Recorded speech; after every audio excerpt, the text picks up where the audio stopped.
برابر ہے وقت پاکستان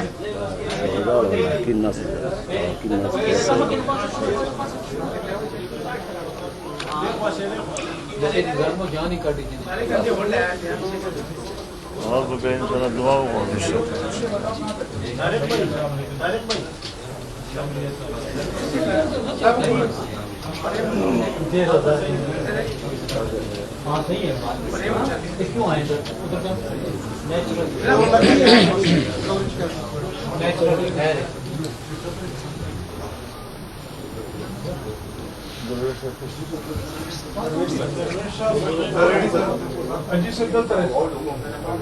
دا سکو جی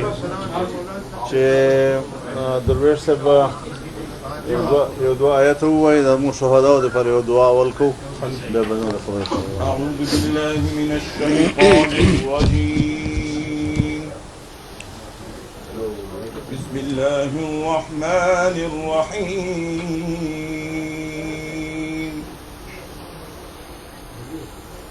هو الله الذي لا إله إلا هو عالم الغيب والشهادة هو الرحمن الرحيم هو الله الذي لا إله إلا هو الملك القدوس السلام المؤمن المهيمن العزيز الجبار المتكبر سبحان الله عما يشركون والله الخالق البارئ المصور له الأسماء الحسنى يسبح له ما في السماوات والأرض وهو العزيز الحكيم سبحان ربك رب العزة عما يصفون وسلام على المرسلين والحمد لله رب العالمين بسم اللہ الرحمن الرحیم ہمارے پشاور میں گزشتہ ایام میں کچھ ساتھیوں کو درندگی اور صفاقی کا نشانہ بنایا گیا اور جس کے نتیجے میں وہ شہادت کے بلند مرتبے پر فائز ہوئے، لیکن بہرحال انسانی حادثہ المناک ہوتا ہے، دردناک ہوتا ہے۔ اسی طرح پورے صوبے میں مختلف مقامات پر ہمارے ساتھی ٹارگٹ کیے گئے اور انہوں نے شہادت پائی۔ بلوچستان میں گزشتہ رمضان شریف میں بھی اور اس کے بعد بھی ہمارے ساتھی مسلسل شہادتوں کا سامنا کر رہے ہیں۔ تو اس وقت بھی ہمارے پاس مولانا قاری شاہد صاحب، قاری اعجاز عابد صاحب اور حاجی محمد زاہد صاحب، قاضی ظہور صاحب شہداء ہیں۔ یہ ان کے لواحقین یہاں تشریف فرما ہیں اور ہم سب تمام شہداء کے لیے دعا کر لیں۔ اللہم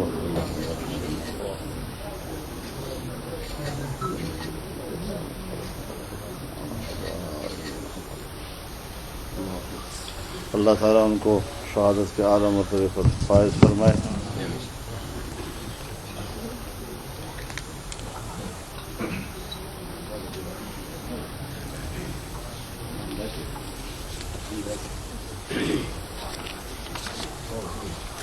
میں آپ تمام حضرات کا شکر گزار ہوں کہ آپ ہماری دعوت پر بڑے مختصر وقت میں تشریف لائے اور جس طرح ہمیشہ آپ نے بڑی انتہائی دلچسپی کے ساتھ ہماری گفتگو سنی اور قوم تک پہنچائی۔ آج ایک بار پھر کچھ ضروری موضوعات پر آپ سے بات کرنا چاہوں گا۔ سب سے جو اس وقت حساس معاملہ ہے وہ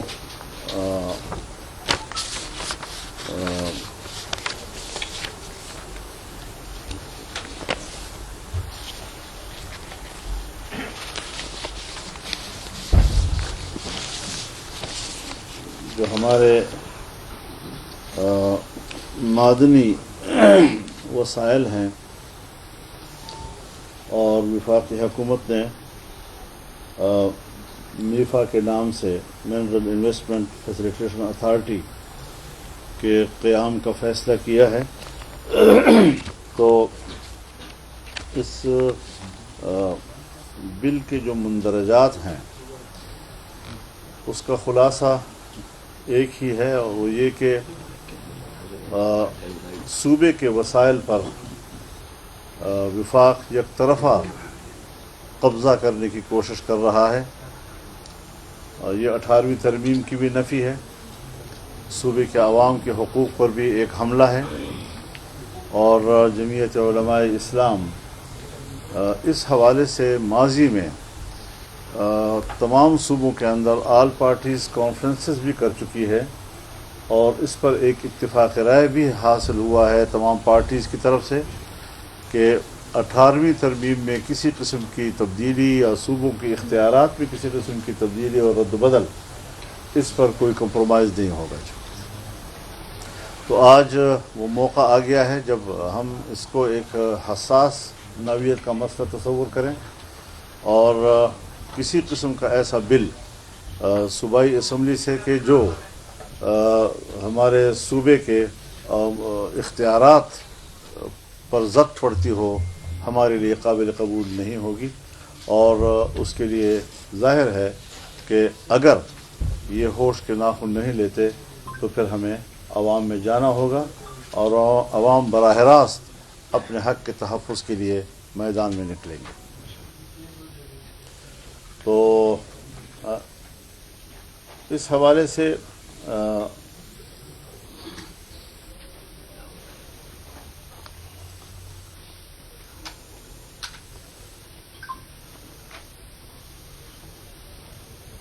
وفاق کو خود بھی یہ سوچنا چاہیے کہ آخر قومی اسمبلی نے اور سینٹ نے 18ویں ترمیم پاس کی ہے، اور وہ آئین کا حصہ ہے، اور اس کے منافی اس کو کسی قسم کا بل جو ہے وہ اسمبلیوں میں نہیں لانا چاہیے۔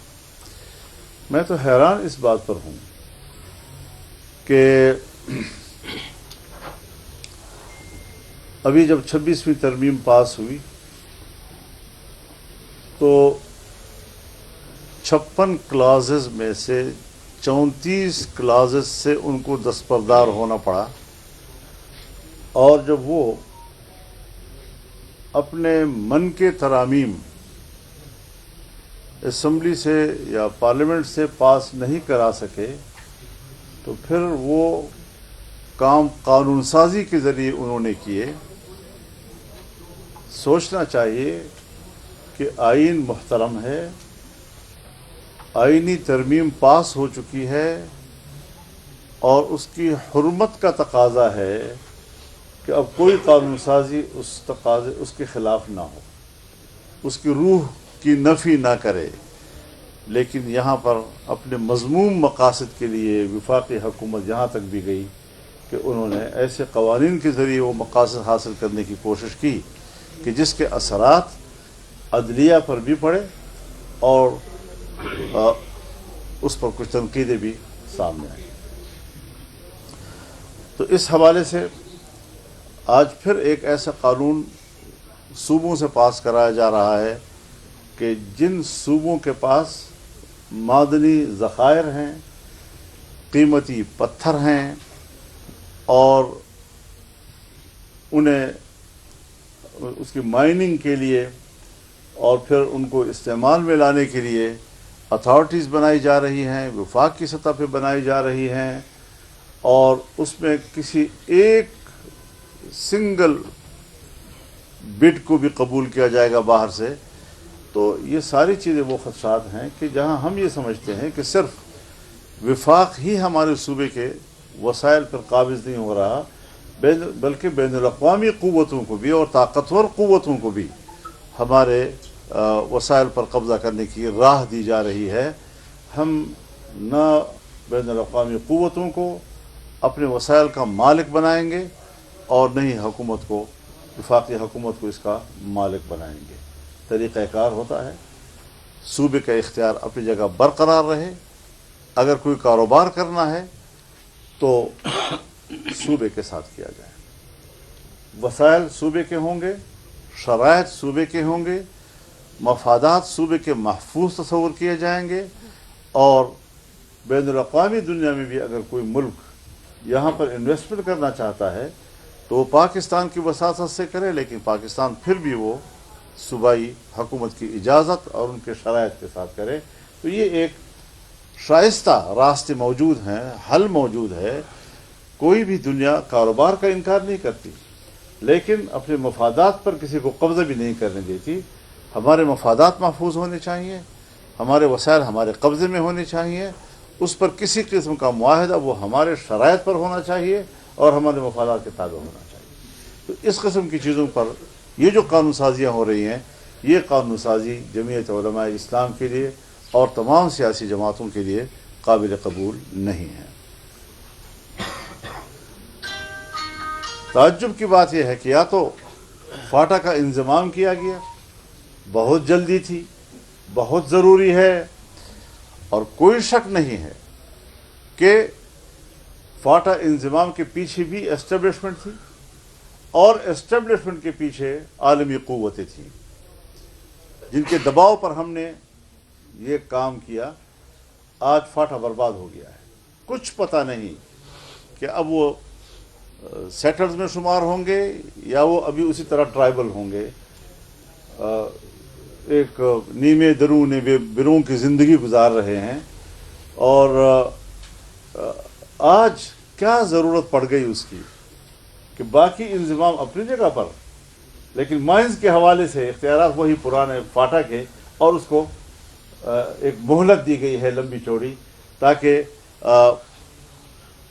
ایک مسئلہ جو وفاق کے مفاد میں ہے یا اسٹیبلشمنٹ کے مفاد میں ہے یا بین الاقوامی مفاد میں ہے، صرف اس حصے کو جو مرجر سے پہلے پوزیشن تھی اس پر برقرار رکھا جا رہا ہے اور باقی مرجر کو اسی طرح قائم دائم رکھا جا رہا ہے. یہ تضاد کیوں آ گیا ہے؟ اور ان کو اپنے مطلب کی چیزیں نکالنے کا کیا مطلب ہے؟ جو آپ کو پسند آئے وہاں مرجر نہیں ہے، مرجر سے پہلے کا قانون ہے، اور جو آپ کو پسند نہ آئے اس کے لیے دوسرا نظام ہے. تو اس طرح نظام میں جو تذبذب ہے وہ اس سے ملک کو یہ لوگ نکالنا نہیں چاہتے اور اس کا ناجائز فائدہ اٹھانے کی کوشش کر رہے ہیں، جو کسی طریقے سے بھی انشاءاللہ کامیاب نہیں ہونے دیا جائے گا. اسی طریقے سے ایک دوسرا اہم مسئلہ افغان مہاجرین کی جبری انخلاء کا ہے. میں آپ کو بتا دینا چاہتا ہوں کہ ایک جذباتی قسم کا فیصلہ، افغانستان سے ہم ناراض ہوئے کسی اور وجہ سے، ہم زور نکال رہے ہیں اس کا مہاجرین سے، تکلیف دے رہے ہیں ہم مہاجرین کو. آپ کے علم میں ہونا چاہیے کہ یہ مسئلہ 2017 میں اٹھا تھا، جس زمانے میں یہاں پشاور سے افغان مہاجرین کو پکڑ کر گاڑیوں میں ڈالا جا رہا تھا اور افغانستان کے علاقوں میں صحراؤں میں چھوڑا جا رہا تھا، جس سے ان کی جانی نقصانات ہوئے. وہاں بدامنی تھی، جنگ تھی، اور جنگ کی حالت میں ہم نے ان لوگوں کو وہاں پھینکا. یہاں پر حکومت میں شامل پارٹیوں کی میٹنگ ہوئی اور اس میں ہم نے کچھ تجاویز دی. ہم نے ان سے یہ کہا تھا کہ آپ کیٹیگریز طے کر لیں. سب سے پہلی جو کیٹیگری ہے وہ ان افغانوں کی کہ جو یہاں پڑھ چکے ہیں، یہاں کی گریجویشن حاصل کر چکے ہیں، یہاں ڈاکٹر بن چکے ہیں، یہاں انجینئر بن چکے ہیں، مختلف شعبے میں ان کی مہارت ہے.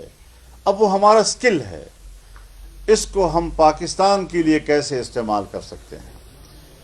جن کو ہم نے تربیت دی ہے، جس کو ہم نے تعلیم دی ہے، جن کو ہم نے بنایا ہے، ان کو پاکستان کے مفاد میں استعمال ہونا چاہیے، پاکستان میں ان کو کہیں پر کھپانا چاہیے، نہیں ہے کہ آپ دھکے دے کر آپ ملک سے باہر نکالیں اور ان کی مہارت اور صلاحیت سے پاکستان کو محروم کر دیا جائے۔ تو ایک تو اس کیٹیگری کو سامنے رکھا جائے۔ دوسرا، وہ افغانی جو گزشتہ 30-35 سالوں سے یہاں پر سرمایہ کاری کر رہا ہے، کاروبار کر رہا ہے، تجارت کر رہا ہے، بینکوں میں ان کے پیسے موجود ہیں، اگر وہ یہاں سے کاروبار باہر نکال لیں تو کیا اقتصادی اثرات پاکستان پر پڑیں گے منفی، اور اگر وہ بینکوں سے پیسے نکال لیں تو آپ ذرا جانچ لیں کہ کچھ بینک تو ان کے پیسے نکالنے سے ہی دیوالیہ ہو جائیں گے۔ تو پاکستان کا معاشی نقصان کیوں کیا جا رہا ہے اندھے پن میں، اس کو مد نظر رکھا جائے، ان کی انویسٹمنٹ کو تحفظ دیا جائے اور اس کو پاکستان کے مفاد میں استعمال کیا جائے۔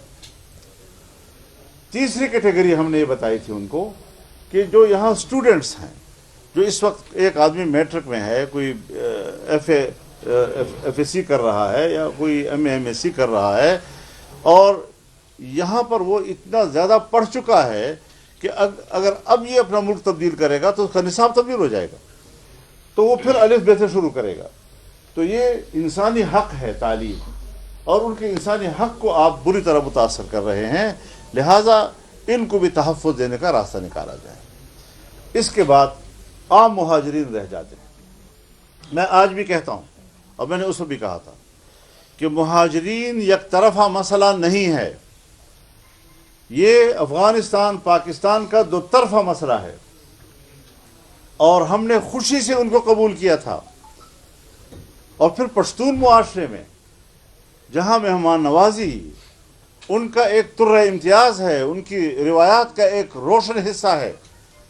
آپ 40 سال تک کسی کو مہمان رکھ کر جب گھر سے نکالیں اور لات مار کر نکالیں گے، آپ نے 40-45 سال کی مہمانداری کا نفی کر دی، ختم ہو گئی وہ بات۔ لہٰذا دونوں ملک بیٹھ کر اب اگر وہاں امن و امان ہے تو مہاجرین کی واپسی کا میکینزم طے کریں، طریقہ کار طے کریں، اس کا شیڈول طے کریں، کس طریقے سے وہ وہاں آئیں گے، کس ترتیب کے ساتھ آئیں گے، تاکہ دھیرے دھیرے جا کر اس طریقے سے تو جہاز سے سواریوں کو بھی نہیں اتارا جاتا۔ وہاں بھی کہتے ہیں جی پہلے ان سیٹوں کے لوگ نیچے جائیں، پھر دوسری سیٹوں کے لوگ نیچے جائیں، اور اس ترتیب کے ساتھ تاکہ کوئی بھگدڑ نہ ہو، کوئی پریشانی نہ ہو۔ یہاں آپ ان کو اٹھا کر باہر پھینک رہے ہیں، جانوروں کی طرح اٹھا کر گاڑی میں بٹھا رہے ہیں۔ یہ آپ افغان مہاجرین کے ساتھ زیادتی نہیں کر رہے، یہ انسانی حق کو آپ کو چل رہے ہیں۔ بین الاقوامی برادری کو اور بین الاقوامی انسانی حقوق کی اداروں کو اس کا نوٹس لینا چاہیے۔ ہم کب کہتے ہیں کہ کوئی اپنے گھر نہ جائے؟ خوشی خوشی سے اپنے گھر جائے، لیکن اگر 30 لاکھ لوگ ہمارے پاکستان میں ہے تو یہ طے ہوا تھا کہ اگر 15 لاکھ لوگوں کی رجسٹریشن نہیں ہوئی تو رجسٹریشن کرانے میں ان کی مدد کی جائے گی، اس کے لیے ان کو فیسیلیٹیٹ کیا جائے گا۔ اور پھر آپ کو یہ بات بھی بتا دوں کہ یہ جتنی بھی ہماری تجاویز تھی اور کیٹیگریز تھیں، یہ اس وقت کابینہ میں پیش ہوئی، اس کو کابینہ نے منظور کیا ہے۔ کابینہ کی منظوری کے بعد آج کون سی کابینہ کا اجلاس ہوا ہے کہ جس کی بنیاد پر یہ فیصلے کیے گئے ہیں؟ کیا کیا جا رہا ہے ہمارے ملک میں؟ کون حکومت کر رہا ہے؟ کون ملک کو چلا رہا ہے؟ کوئی اصول، کوئی ضابطہ، کوئی اخلاق، کوئی تدبیر کار، کچھ بھی تو یہاں نہیں ہے۔ لہذا یہ طریقہ کار، اگر ہم افغانستان سے ناراض ہیں بات کریں۔ ابھی میں نے آج خبر پڑھی ہے کچھ ان کے وفود آ رہے ہیں، کچھ ہمارے وفود جا رہے ہیں، اچھی بات ہے، بات چیت سے معاملات طے ہوتے ہیں۔ ہم نے بھی ان سے مذاکرات کیے ہیں، میں تو الیکشن سے پہلے گیا، 1 ہفتہ گزارا، کامیاب ہو کر واپس آیا۔ اب حکومت کیوں اتنی نااہل ہے کہ جو کچھ ہم نے طے کیا تھا اس کو صحیح طور پر فالو نہیں کر سکی، اس کو دوام نہیں بخش سکی، اور معاملہ خراب ہو گئے ان سے؟ تو کچھ اپنی نااہلیتوں پر بھی ہمیں گریبان میں جھانک کر سوچنا چاہیے، صرف یہ نہیں کہ ساری غلطیاں جو ہے وہ دوسرے کے سر پہ آپ تھوپتے رہیں۔ تو یہ ساری چیزیں نیگوسیشن سے طے ہو سکتی ہیں۔ اور ہمیں مذاکرات کا راستہ اختیار کرنا چاہیے. اس حوالے سے یک طرفہ طور پر اس طرح کے بین الاقوامی معاہدات اور سارے ہمارے جو روایات ہیں ان کو آپ رومتے چلے جائیں اور کہیں کہ جی ہم تو پاکستان کے لیے کر رہے ہیں. پاکستان اچھے کردار سے نیک نام ہوگا. اس طرح کے کردار سے پاکستان کو آپ بیرونی دنیا میں کوئی اچھا نام نہیں دے رہے ہیں. پھر تیسری بات یہ کہ جو اس وقت صوبے میں بد امنی ہے اور اس میں جو علماء کرام کو سیاسی کارکنوں کو نشانہ بنایا جا رہا ہے، اس حوالے سے بھی ایک انتہائی تشویشناک صورتحال ہے. اس وقت ریٹ ختم ہو چکی ہے حکومت کی. ہمارے جو ایک تو دریائے سندھ کا مغربی کنارہ تقریباً اول تا آخر اس ساری صورتحال سے دوچار ہے. جنوبی اضلاع خاص طور پر اس وقت اس کی زد میں ہے اور بہت سے علاقوں پر تو اب حکومت نام کی بھی کوئی چیز نظر نہیں آ رہی ہے. بلوچستان کی یہی صورتحال ہے، وہاں پر بھی کوئی ریٹ حکومت کی موجود نہیں ہے. تو ان دو صوبوں کے اندر، اور پھر آج جب میں یہاں پر پشاور میں بیٹھا ہوں تو اپنے صوبے کی بات کروں گا، خاص طور پہ کروں گا کہ آپ عوام کو کس کے حوالے کر کے چھوڑ رہے ہیں. عوام نہ تو مسلح گروہوں سے کے ہاتھوں محفوظ ہیں اور نہیں اپنی فوج کے ہاتھوں محفوظ ہیں. ان کی زندگی مضطرب ہے، پریشان ہے. وہ کاروبار نہیں کر سکتے، وہ بچوں کو اسکول نہیں بھیج سکتے، وہ اپنی زمینوں پر کام کرنے کے لیے نہیں جا سکتے، وہ مزدوری نہیں کر سکتے. اس اضطراب کے حالت میں غریب آدمی کیسے زندگی گزارے؟ اور پھر ماشاء اللہ ہمارا ہر حکمران پچھلوں کو بخشوا دیتا ہے. کرپشن کا جو بازار گرم ہے، اس وقت 17,000 ملازمین بیک جنبش قلم آپ کے اس وقت نوکری سے نکال دیے گئے ہیں. حکومت کے بعض لوگوں نے درخواستیں جمع کی، انٹرویوز دیے، انہوں نے میرٹ کے اوپر نوکریاں حاصل کی اور آپ آئے، آپ کے مزاج کے مطابق نہیں، آپ نکال دیے. کیوں؟ کون تحفظ دے گا ان غریب لوگوں کو؟ ان ملازمین کو کون تحفظ دے گا؟ 17,000 خاندان تباہ ہو گئے ہیں. اور دوسری طرف کرپشن کا بازار گرم ہے، مہنگائی آسمانوں کو چھو رہی ہے، ہماری معیشت بہتر نہیں ہو رہی. تو یہ ساری چیزیں انتہائی پریشان کن ہیں. اور اس حوالے سے جمعیت علماء اسلام نے اپنی مرکزی جنرل کونسل کا اجلاس بھی 19 اور 20 اپریل کو بلا لیا ہے اور ہم 27 اپریل کو اسرائیل مرد آباد کے عنوان سے مینار پاکستان پر میلین مارچ کر رہے ہیں اور انشاءاللہ پشاور میں 11 مئی کو بہت بڑا میلین مارچ ہوگا انشاءاللہ اور پورے صوبے کے عوام اس میں شریک ہوں گے. تمام تنظیموں کو، ذیلی تنظیموں کو ہدایات دی گئی ہیں کہ وہ فوری طور پر عوام میں آگاہی مہم چلائیں اور لوگوں کو اس کانفرنس کی طرف متوجہ کرنے اور یہاں پر ان کو لانے میں اپنا بھرپور کردار ادا کریں. انشاءاللہ ایک تاریخی اجتماع ہوگا، امت مسلمہ کو بیدار کرنے کے لیے ہوگا اور ہمارے حکمران جو خرگوش کی نیند سو رہے ہیں اور غفلت کے خراٹے مار رہے ہیں، ان کو بھی جگانا ہوگا. ہر چند کہ یہ مشکل کام ہے. اگر 60,000 شہداء، 1 لاکھ سے زیادہ زخمی، 3 لاکھ بے گھر لوگ اگر ان حکمرانوں کو نہیں جگا سکی تو آپ بتائیں کہ کس طرح جگایا جائے. لیکن پھر بھی اس خاموشی کے اندر ایک آواز ہوگی، ایک صدا ہوگی، عوامی قوت ہوگی انشاءاللہ العزیز اور ہم اس حوالے سے بھرپور کردار ادا کریں گے. جہاں تک ہم اسرائیل مرد آباد کی بات کریں گے، فلسطینیوں کے حق کی بات کریں گے، ان کی آزادی کی بات کریں گے اور ان کی دفاع کی حمایت کریں گے. وہاں پر پاکستان کے اندر جو یہ ایشوز ہیں اس پر بھی انشاءاللہ عوامی گفتگو ہوگی، عوام کے ساتھ بات چیت ہوگی اور عوام کے ساتھ ایک یکجہتی کا اظہار کیا جائے گا. یہ بتائیں کہ ANC نے کافی جرحانہ اس پر رویہ اپنایا ہے کے اوپر. ان کا یہ کہنا ہے کہ اگر اس کو واپس نہیں لیا جائے تو ہم آزادی کا نعرہ بھی لگا سکتے ہیں. تو آپ سمجھتے ہیں کہ یہ بل کتنا خطرناک ہے؟